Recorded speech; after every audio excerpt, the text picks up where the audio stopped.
Okay, this is down there. I don't think my voice so much. Anyway, this is domain 6. We're almost there. We're hitting the home stretch, and it's definitely getting late. I have also classes on. Anyway, this is one of my favorite domains, probably as dry as the material can be. Um, Probably the least painful domain out of the 8. I did this as far as like the practice test. This is I scored the second best on this one. The other one being the next domain, security operations. That I scored pretty high on those practice tests I took, prepping for the exam. And to be fair, I've been studying a lot along the way beforehand, whether it be working towards OSCP or just doing CTFs, things like that. So a lot of the steps I kind of been doing for a while, and got a feel of, okay, I know this material by now. However, there are some things in here that I didn't know in terms of the exam that I had to study on that kind of got me that I need to get up to speed on during my progress. So anyway, let's get to the notes I've put together so far. As per usual, the last couple videos, you might notice changes in the page by the time you go to the site and on stuff on GitHub. So, this is I'll typically have these 75% done when I'm making this video, and I schedule the videos out. So by the time they're up, I'm pretty much done adding stuff to it. With that, let's get to this. So, okay. So the elevator pitch here is, well, how do you know all the stuff we talked about before with the security architecture, engineering, risk management, all that stuff you've put together to build your environment up, or environment you're walking into, things you've pushed forward to make it more secure. You ask yourself, well, how do you prove that? Just saying you check these boxes does not suffice. And say you did it, but you kind of prove it. Or as the saying goes, POC or GTFO. So with that, there's the stuff I mentioned that I wasn't as familiar with. The exam would be the NIST related standards. So you're not going to need to remember these all the way through. I'll be honest. I maybe like checked out some of the stuff for each of these NIST standards, but I didn't like memorize and read the entire thing. Don't really go that far into it. Just real basic. Understand what they do, just big picture. Get a little bit into the title, maybe the preface or the thesis of these standards are. So 853A, that's building an assessment plan. Your continuous monitoring is 837, and your technical guide. And I'm reading, I know it's kind of lame, but whatever. The technical guide, information security testing and assessment. So there's a lot more of these things can provide in terms of context, and I'll give you a good understanding of one of these. So like giant PDF.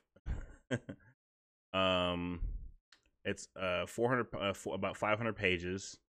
If you take out some of the fluff and content, probably going to still be about 450 pages worth of content. So there's a lot of stuff in here. I have never read this entire thing. There is lots of things to check, and to be fair, there is good material in there, so I'm not saying don't read it all, but for the purpose of passing this exam, stick to the cliff notes and come back to this stuff later. I mean, you're gonna have plenty of time to learn this stuff as you're building the skills. Getting through the exam is what I'm here to help you do. So with that, other things I noticed coming up a lot on the practice tests I've taken would be the software testing levels. They came up pretty often as far as understanding the difference between these. If you can, come up with some kind of like real basic, narrow it down. If you're going to make charts for this stuff or things to look at, kind of visual cues, try and narrow down your explanations to about a couple of words for each. There are specific keywords there's specific words you can key in on. So let's see, anything low level is going to be unit testing. That's going to be pretty clear. Installation testing, yeah, right when it's first installed and operated. Integration testing. This is something you'll see in the real world when you're trying to integrate this stuff. It's always, hey, you have this application, but you want to bring this application into your organization you like so much. But how does it work with the other pieces of what you have in your environment? and you may get into a lot of big picture architectural discussions, because saying, hey, this product looks really good is one thing, but it working with other products may not work as well. Like if it's running on old Novell protocols today, you might have some issues getting it on the network. Issue or two, I should say. Exaggerating. And then other things like regression testing. So you've done some software updates or made some configuration changes. Now you're going back in to test stuff. And acceptance testing is kind of it's a pretty important one. I'm not going to rank these because I didn't really remember. I didn't really like put a focus on which one has a higher ranking. I've just seen these in environments trying to integrate things in, replacing things, one form of endpoint protection product versus another, or one form of IDS or another. You run into different issues. They're ripping stuff out or putting it in. There might be some.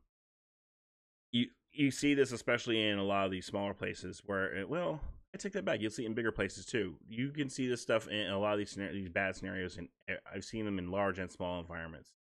So my point being is the acceptance testing piece, right? Or each one of these being ranked. I wouldn't rank them one higher or another. Like I said, you'll run these situations in every environment. With acceptance testing, this is making sure the software you're putting in place is usable by the consumer or customer, whatever. If it's some kind of kiosk software that you've baked up to make the widgets go forward or whatever, or make the sausage company, then you want to make sure the people using that thing to make the widget to make the sausage work. And I know I'm using a lot of weird words here, but trust me, just throw a widget in whatever thing it is, and you'll understand the gist of it. The widgets aren't on the exam. Don't worry about studying for widgets. Just focus on what's on the page here, and your own studying, of course. So, fuzzing isn't necessarily mentioned in software testing levels. If you're looking at the 11th hour CISSP, which is kind of what I use as a guideline for putting all this stuff together. Okay.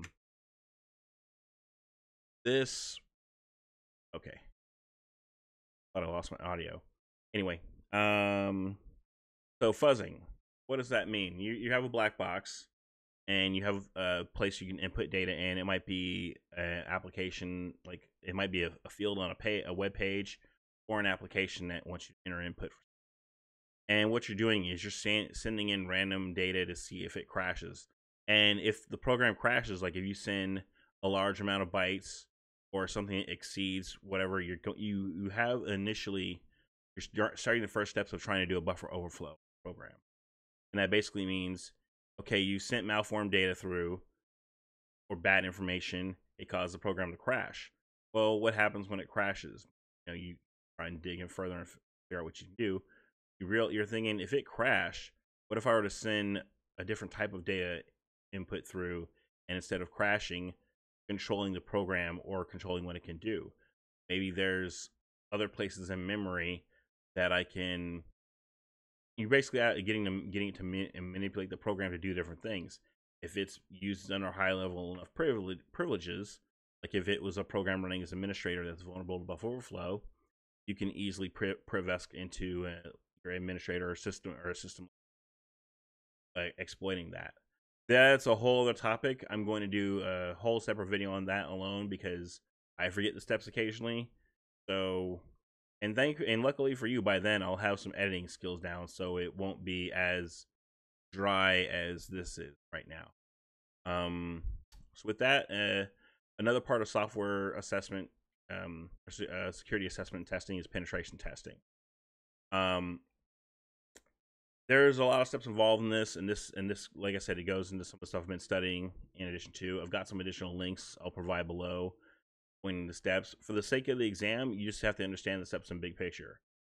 You might need to know certain tools done in each step, but you don't necessarily need to be an expert pen tester to do it. In fact, it's there's so much more you have to know to pass this exam that it's actually a very small part of it. So just basically, for the pen testing piece, I'd say if you can explain to an average person the steps of going through a pen test, then that's going to cover what most of what you need to know for that part of this exam. That's how small it is. It's like elevator pitch level, but you understand what each of the steps do. So you're doing your planning, and you're sussing out how you're going to attack target. Now, the planning, this is a thing that you'll see a lot with a lot of the practical ones, practical courses like your OSCP and things like that.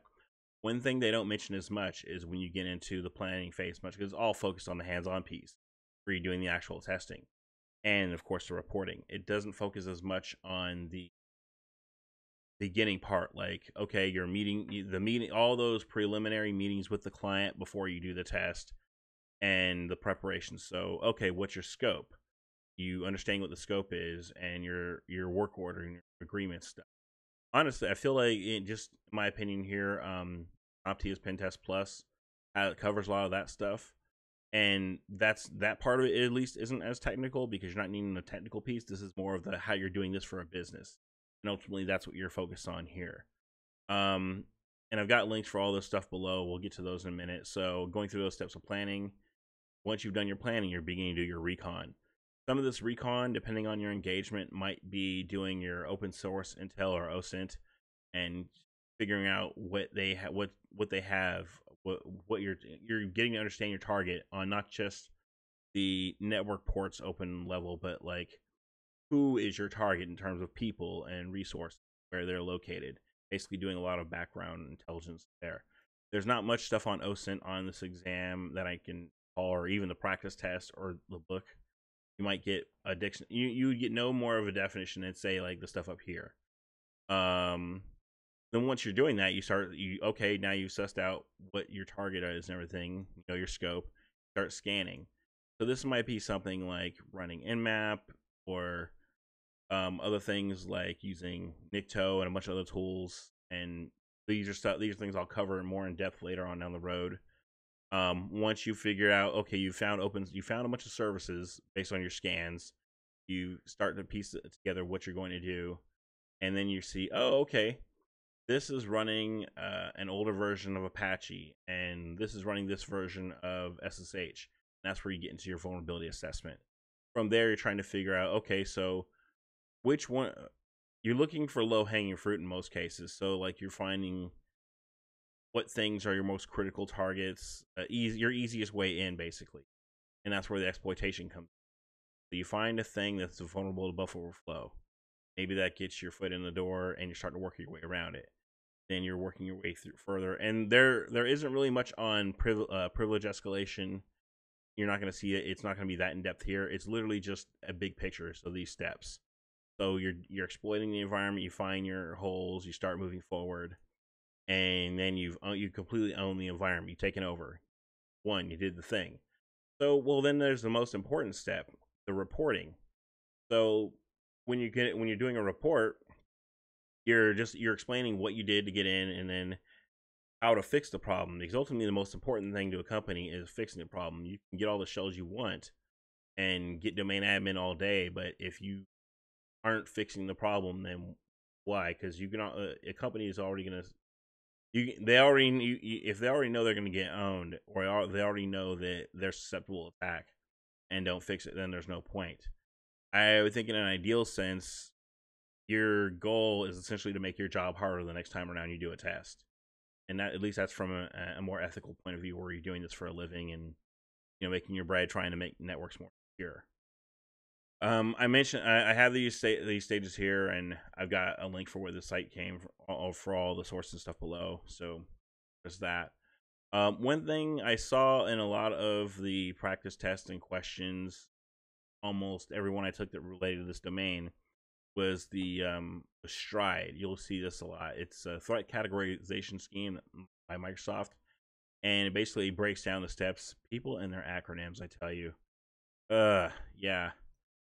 I thought for those of you that are former military or are still active, just know that going into a private sector job, that they also like to use acronyms ad nauseum. Throwing that out there. So for this one, STRIDE, spoofing. These are kind of I wouldn't say in steps, but these are things that can happen. that kind of break down your different threats. So spoofing, that's impersonating someone or something. You see that a lot with phishing emails, where it'll say like, "Oh, I'm so and so from your company," and you look at the headers and you'll see they're coming from not your company.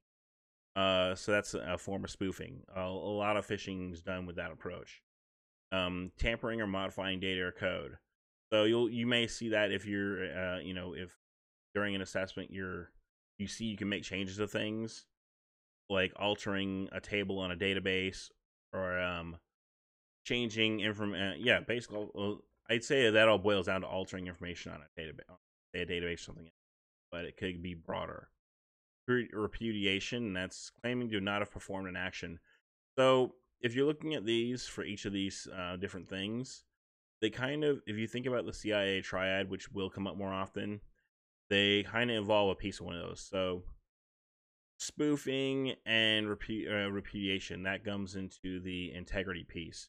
So non-repudiation is proving that that person is that person. That you see a lot in throughout the books and everything, along with that kind of goes with spoofing. So your tampering and information disclosure, that's kind of your integrity, um, in some ways. And I'm not saying I got to set a book. Just kind of like if you were like put CIA triad next to that, then it kind of you'll see where it kind of comes in. So like information disclosure and tampering, that's kind of damaging the integrity. Uh, yeah, and then availability. Well, you have your denial of service, obviously. If you're attacking something, like from a lot of the stuff I've read, and like I said, I'm still learning more about pen testing. I'm not a pen tester. Let's not get it twisted. I've spent more time on defense, but I've seen, gone through reports, and I'll kind of I've worked with some doing remediation on things here and there, but nothing as far as doing it yet. So take me with a grain of salt, please. But oh yeah, so like with the if you were to do a denial of service, hey great, well the thing is down. If you're wanting to accomplish that, sure that works, but you can't. It's one thing to break something, but if it stays up and running, and you can avoid doing things like, if you can maintain if you can be discreet enough to not get discovered by or any of these threats, then I'd argue you're doing a much better job than a lot of people that just want to do a DDoS and take down a network. Hey, great, the network's down. Well, what good is that to anyone other than, unless you're like some kind of weird some kind of activist? Then elevation of privilege, and that's why elevation of privilege is probably much better than a denial of service, because now own the box. Instead of making it no one's, it is now yours. And that elevation of privilege could be just getting a slightly level higher. It doesn't always mean admin or root. It might mean just another level of access, maybe access to an application or what have you. If you're rooted on a box versus having full access to a database versus the server itself, I'd argue you might have there might be different ways to leverage that privilege. Once again, if you just stick to the terminology here, that's what's going to be covered there. There's a lot more I can cover going more in depth, but for the purpose of this exam, just stick to the terminology here and you're fine. Then you get to testing methods. These you often get once again, stick to terminology, and I wouldn't go that deep in it, but summing up, a black box engagement would involve you with something like, you have no idea what the target is. So you're from a pen tester company, and you're kind of like basically what a third party team would do is go on an engagement, and their target is a company. They know nothing about the company except maybe research they've done. They might not even know the IPs, or outside of given what's in the engagement statement of work, that would be what they know. And more of a gray box test, they might have access to some applications. Like they might say, hey, we want you to have just a regular user account and do this test from here, or we want you to, here's the IPs to attack, and we're going to give you these specific things, or give you a company laptop. That gets a little more gray. Then you get into your full white box test, where that might be at a much deeper level, where you have full access to the target. It might be an application, might be a network, what have you. Basically, kind of what you would do if you were if you were already somebody working there on the security team. You might have a third party do some things like some source code analysis and some more specific things, trying to emulate certain behaviors. But white box, it's a little more like we know what's going on. You know the environment you're engaged with. Well, we are past 20 minutes. I gotta say that, like, being because of the subject matter, this is probably my favorite domain of the 8 to study, because it doesn't feel like studying when I'm learning all this stuff, because I'm kind of like getting on Hack the Box or things like that. I did leave some links in here below for the sample pen test reports. I also included some stuff in here. No, I didn't. I'll add a few more links. There's gonna be some more by the time you see this video. That's NIST thing. So how do people learn this stuff? That's what was interesting to me, is like, well, how did, like, 20, 30 years ago, I imagine it would be much harder because there weren't labs like a Hack the Box. People were just doing stuff out in the wild, and it was probably much more chaotic. However, now you have entire labs you can get on these things, and some of them are free, believe it or not. So we have a site like VulnHub. Big fan. This site, you can download vulnerable like VMs that were built for the purpose of learning and doing like different challenges, and sometimes for fun. So you'll have a different VM you can download, and you say either VirtualBox or Fusion or whichever VMware platform you prefer, and you can connect to it and then do your attack, do any sort of attacks on that VM or test tools inside the environment, and see if you can get full access. This is 100% free, so you can have at it. It's a lot of fun. There's tons of machines on here, and they've been doing this now for quite some time. It's a really good place to start off if you're on a low budget. Another one, Hack the Box. This is a fun one in particular. I found out about this after my first time failing OSCP, and had I known about it, I would have started off here. Or maybe, I wouldn't say maybe start off, but would have gone there first and worked away and gotten experience, gotten some reps in. There's a lot of cool things in here. So they have different boxes you can get into. There's all their different labs. There's tons of old boxes can attack and do things on. It's very similar to PWK's lab, but there's quite a few more differences in terms of volume of hosts. There aren't as many Windows hosts because of the whole licensing thing, and that becomes kind of a pain. But however, they do have some Windows machines in this lab. In addition to the boxes you can get into, there's also different challenges, so like reverse engineering and forensics challenges. So if you're not really wanting to get on and attack boxes, there's a ton of other stuff. Another cool thing about Hack the Box is there's a bunch of different leveling you can do. And it kind of gamifies the whole hacking boxes. And funny enough, there's actually a space on here for careers, and there's job boards here that will hire people based on their level and Hack the Box. So if you don't have certifications, you don't have degrees and a ton of experience, and want to get into this and get in security, things like this are really good. That's kind of why I like security, especially like knowing how there are people that want to get in, there's people that want to get people in, and there's such a high bar in terms of money, time, and resources to get in. And one of my motivations for doing all this stuff with the videos is showing people ways to do it on a lower budget.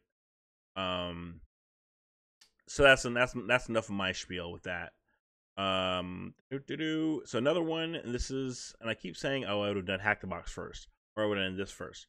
So if I were starting today, and mind you, when I say today, I mean as of August 29th, 2021, if I were starting today, I would start more, say, there's also the PWK proving rounds. Didn't know about that until they started recently. So aside from that, another one I recommend is Try Hack Me. There's a bunch of stuff on here. There's also some gamification elements to it, and lots of stuff you can different courses you can go through and badges you can earn. They haven't linked it to. I think you can. It will connect to LinkedIn, so as you finish a badge, it will upload it and show it. I'm steering back a little bit from this because of a lot of it because of my CISSP. Since I just passed, maintaining CPEs is kind of a pain. I'll do a whole separate video on that. But one thing that's cool about Hack the Box that Try Hack Me hasn't done yet is with Hack the Box. They actually recently, I think it was 2019, they have a partnership with ISC Square now. So when you have your certification, you can link it. You can link up your ISC Square member ID to your Hack the Box account, and you can now, as you're going through boxes, you will get CPEs for those boxes or challenges you can, and it ranks based on either whether it's a retired or active box and the difficulty of the challenge or box. So you can rack up your points that way, and I'm all on board for that. So that being said, this is probably one of the longest videos you're gonna get because this is my favorite domain. Got all the fun stuff in it. With that, that's all I have for today. I have links and stuff in the GitHub page. I'm keeping the description on YouTube pretty low. I'll include my GitHub link on my videos as well. But with that, you all have a good day and keep at it.